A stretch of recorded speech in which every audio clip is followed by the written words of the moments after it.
y así no fue. Yo empezaba con esto, en parte, digamos, para poner un punto de reconocimiento común, en donde habíamos dejado un poco de discutir en torno a las posibilidades de la economía del país cuando militábamos en la universidad. Y de alguna manera los dos momentos son similares, en el sentido de que tenemos una situación económica relativamente incierta, que tenemos dudas sobre las posibilidades de los cursos de acción en el futuro y que tenemos alguna probabilidad de que le toque a este espacio político ser el que tenga que afrontar esos desafíos. Entonces, en algún sentido, a mí me hace acordar a cuando estando dentro de la franja y en el marco de la alianza debatíamos sobre las posibilidades que tenía un gobierno de la alianza de gobernar bajo el esquema económico que había heredado del pasado. Y la historia nos respondió a la pregunta.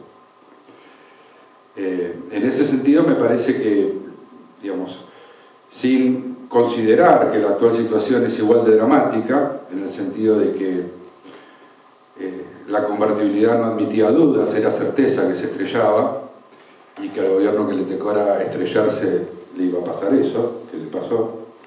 Hoy me parece que las perspectivas son un poco más suaves, que no necesariamente vamos hacia una crisis de esa envergadura, pero que de ningún modo va a ser fácil administrar la situación económica, aunque se produzcan acuerdos con el sector financiero global que permitan volver a un régimen de endeudamiento de la economía y que inclusive tengamos algunos canales de inversiones extranjeras sobre los recursos naturales a partir del gas y el petróleo no convencionales.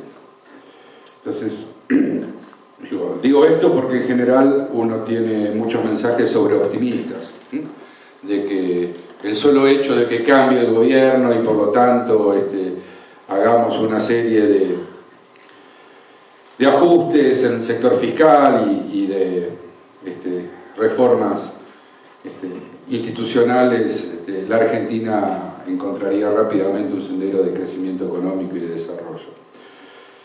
Yo creo que eso no es cierto, o por lo menos no es cierto con esa, digamos, con esa alegría. En el medio hay una cantidad de situaciones que van a ser profundamente conflictivas. Para poner una, Tierra del Fuego es inviable. Ahí hay aproximadamente 20.000 obreros metalúrgicos que van a dejar de trabajar de lo que están trabajando en el corto plazo. Entonces Tierra del Fuego puede explotar. ¡Bum!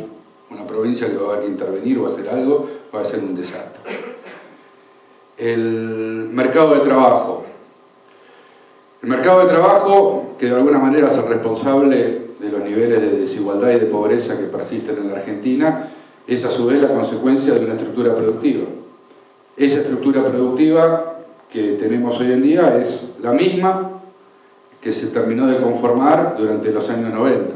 Digo, se terminó de conformar, fue una estructura productiva que empezó a ser gestada con la crisis de la sustitución de importaciones medio de los 70, transitó la larga década perdida de los 80 y en los 90 volvió a tener un dinamismo que le permitió conformarse definitivamente. Esa es la estructura productiva que heredamos hoy, sobre la cual se constituye un mercado de trabajo profundamente desigual y heterogéneo, que si bien, a diferencia de la convertibilidad, tuvo un dinamismo mayor, eso se terminó en el 2007-2008.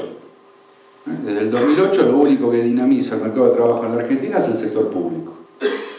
El sector privado formal y el sector informal están planchados en generación de empleo. Solamente una reproducción vegetativa que alcanza para mantener la tasa de desocupación constante, porque hay una tasa de actividad que se mantiene también planchada. ¿Qué nos deja cuál es la estructura ocupacional que nos deja esta estructura productiva? Creo que la podemos separar en 4 cuartos. Hay un 25% de personas que está sobrando en la Argentina. Digamos, entre los desocupados de larga duración, que son aproximadamente 2/3 de esa tasa de desocupación, más los planes, más las personas que hacen changa, más las actividades un poco menos changas, pero igual muy mal remuneradas, de bajísima productividad. En el sector informal ahí hay un cuarto de la fuerza de trabajo argentina. Después hay otro cuarto de trabajadores precarios que tienen un vínculo más estable con el mercado de trabajo, pero que están desprotegidos y son de salarios bajos. Después hay otro cuarto que son trabajadores protegidos, estables, con salarios razonables, pero que no permitiría a uno de esos salarios sostener un hogar de clase media.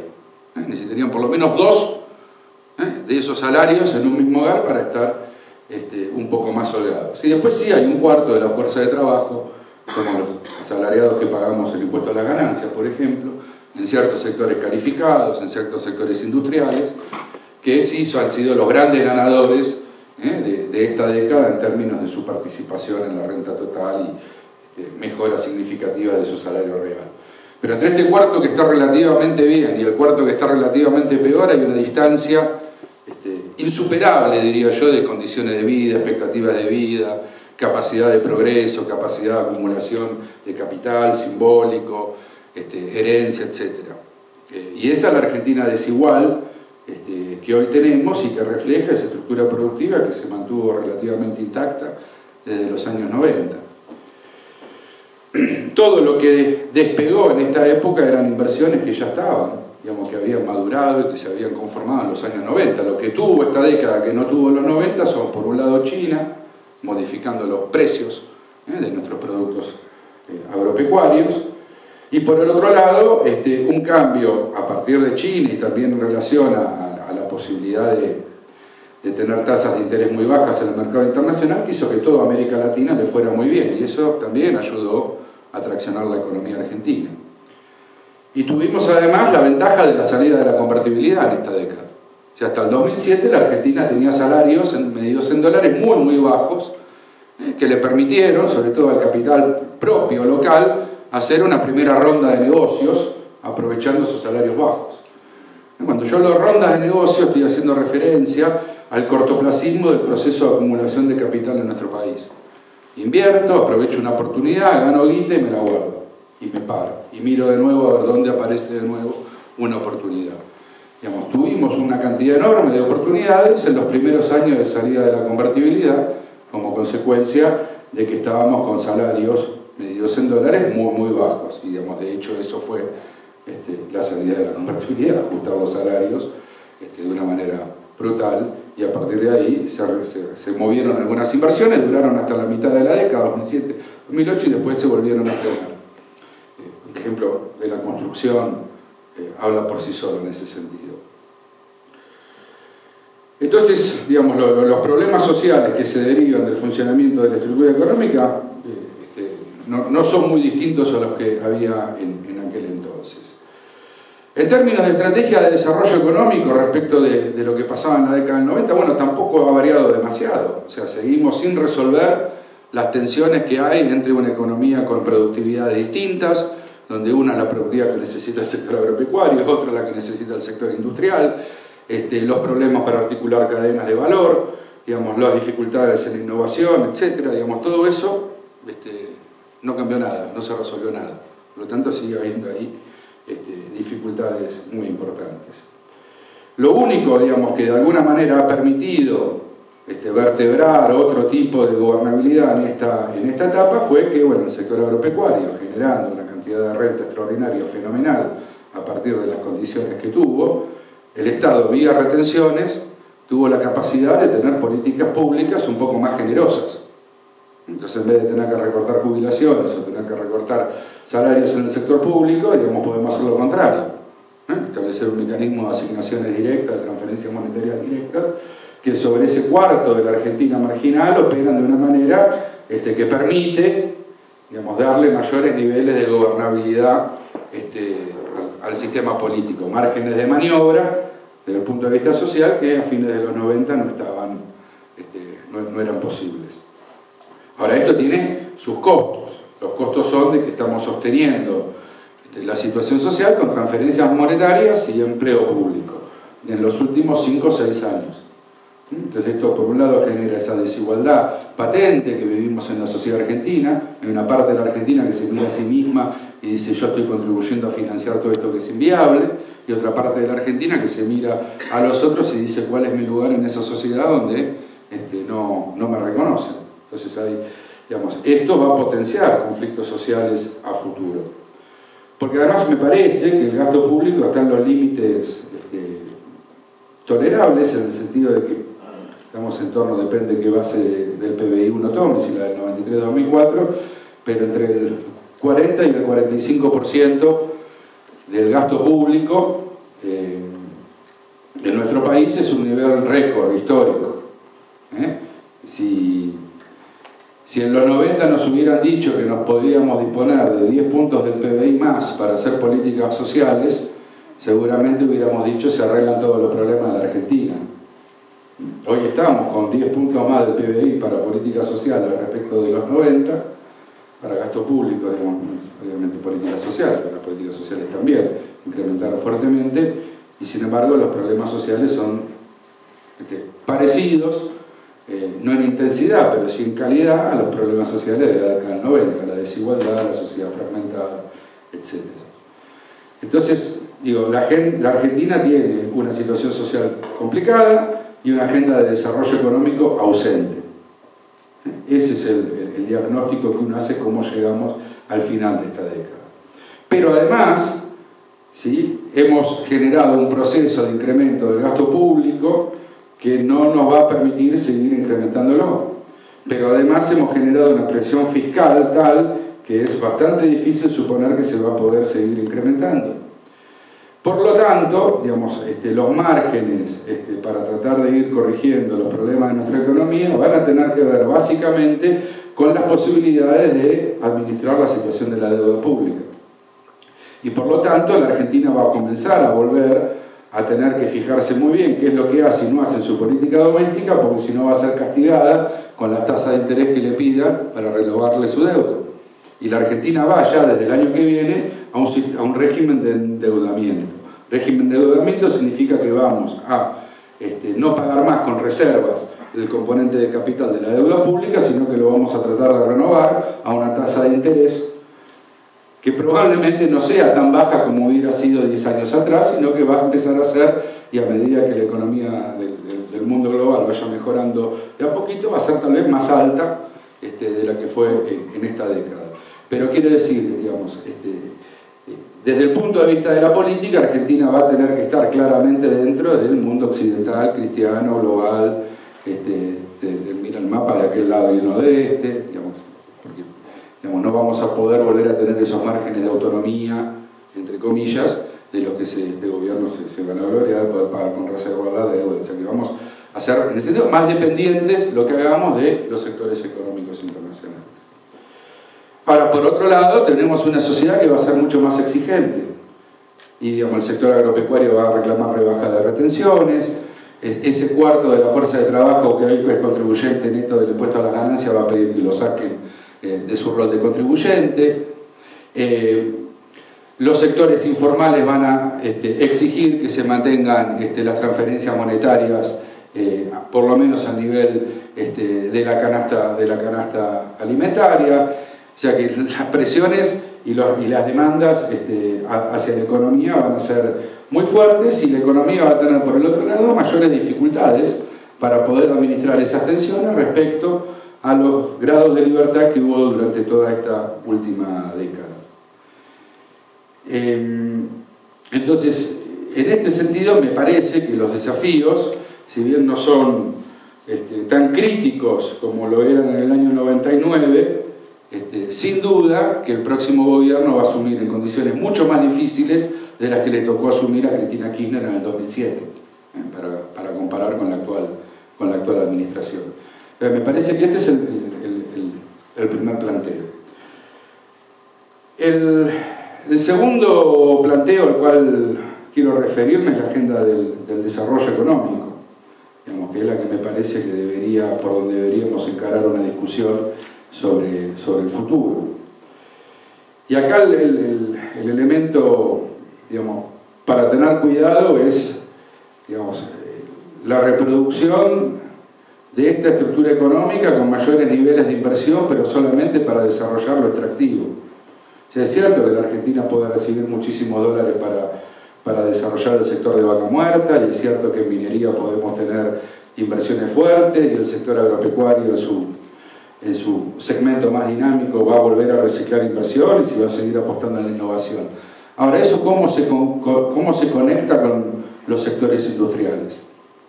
Eso no nos va a resolver que tenemos un sector automotriz deficiente, eso no nos va a resolver que Tierra del Fuego es inviable, eso no nos va a resolver que buena parte de la industria textil en nuestro país no es viable, digamos, que muchos talleres metalmecánicos que, digamos, con salarios bajos en la primera mitad de la década pudieron acomodarse y que todavía están en una situación vulnerable, digo, va a ser difícil que se puedan mantener. Entonces, digamos, que la Argentina, cuando escuchan a algún economista y dicen, no, nos van a llover dólares para vaca muerta, eso puede en el Gran Buenos Aires no significar nada. Tal vez mayores recursos fiscales para poder tener algún plan social, pero en principio no significa nada. Entonces, digamos, la agenda del desarrollo es por donde uno supone que las fuerzas políticas de nuestra coalición deberían comenzar a desarrollar estrategias o a pensar posibilidades en la construcción de ideas en torno a cómo se articulan cadenas de valor. Y en ese sentido me parece que en la Argentina hay definiciones que son fuertes a tomar. Y la primera es que, digamos, es difícil encontrar las posibilidades de desarrollo si uno niega absolutamente la idea de que hay ventajas comparativas. O sea, la pretensión argentina de tener un desarrollo industrial que en su punto inicial sea compatible con salarios alemanes, no va a pasar. O sea, si vamos a tener un desarrollo industrial, va a seguir un desarrollo similar al de los países asiáticos. Con eso competimos. O suficientemente innovador y flexible como la economía norteamericana. Con eso competimos. Y si no tenemos ni una cosa ni la otra, el sector industrial en la Argentina tiene problemas.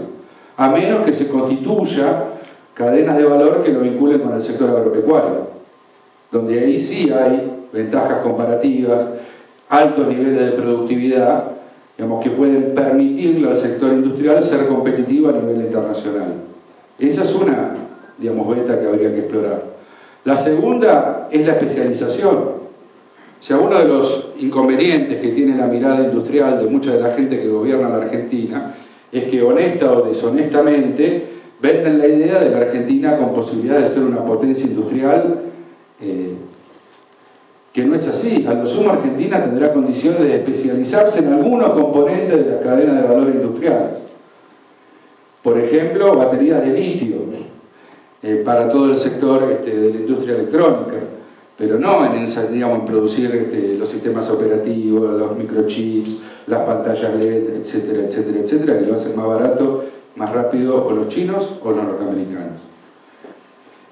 Entonces, la especialización para integrarnos a las cadenas de valor globales en el sector industrial, yo creo que es un segundo eje que debería ayudarnos a pensar cuál es el desarrollo económico del país. Y el tercero, y con esto voy a concluir, es la cuestión del capital humano, o del capital humano y social,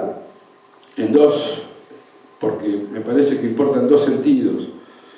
Importa pensarlo en términos de capital humano, porque me parece que no terminamos de comprender que en parte la razón por la cual tenemos un cuarto de la fuerza de trabajo prácticamente expulsada de la estructura productiva es porque hemos sufrido un proceso de calificación formidable en estos últimos 20-25 años. O sea, por un lado porque el progreso educativo de la Argentina se estancó, y por el otro lado porque la demanda de capital y de formación de capital humano de la economía global aumentó. Y hasta para los descartes aumenta. Digamos, porque si bien es cierto que la gente en los servicios no gana muy bien en los servicios de baja calificación, mínimo secundario terminado, y la capacidad de decir 10 oraciones en un idioma extranjero, digo, para trabajar en un bar. Mínimo. Digamos, y nosotros tenemos aproximadamente la mitad de la fuerza de trabajo entre 25 y 55 años sin secundario completo. ¿No? Sin secundario, la mitad de la población sin secundario completo. Entonces, digamos, si la Argentina no hace algo, no lo vamos a discutir ahora, pero algo fuerte, algo importante, algo revolucionario con el sistema educativo, y no solamente con el sistema educativo vinculado a los chicos en edad escolar, sino con los sistemas educativos vinculados a los adultos,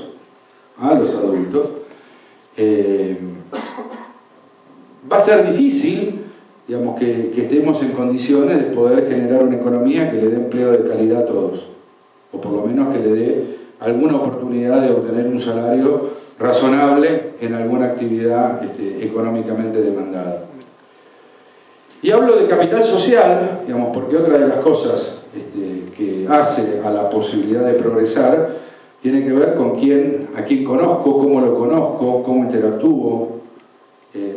El sistema educativo muchas veces produce transformaciones no tanto por los contenidos que los alumnos internalizan, sino por la gente a la cual los alumnos conocen y cómo se vinculan entonces constituyendo redes. Y en ese sentido voy a mencionar, digamos, un dato a lo que me estoy refiriendo en términos de tener una sociedad con un capital social mejor distribuido. En los últimos 6 años empezó a ser estadísticamente muy relevante, o sea, significativamente fuerte como predictor, para que una persona obtenga un empleo registrado, que es un empleo en blanco, que haya otra persona ya con un empleo en blanco en el hogar. Básicamente, si el jefe de hogar es un asalariado registrado, que tiene un buen trabajo, es más probable que si su mujer busca trabajo, sus hijos mayores buscan trabajo, lo encuentren que si no.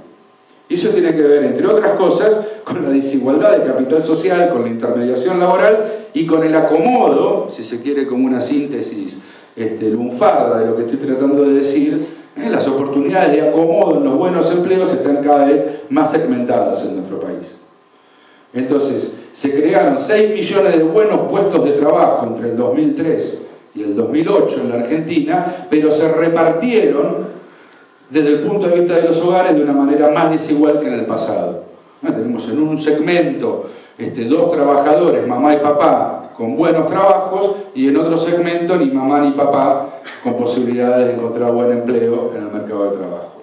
Y esto tiene que ver con eso, con que se volvieron mucho más desiguales los stocks o las capacidades o las maneras, que eso que se llama capital social, de vincularse con el mercado de trabajo. Entonces esto es el tercer eje que uno diría, digamos, tenemos que pensar entre todos, porque digamos, eso va a ser central, sobre todo para pensar cómo organizar las políticas sociales. Muy bien, cierre.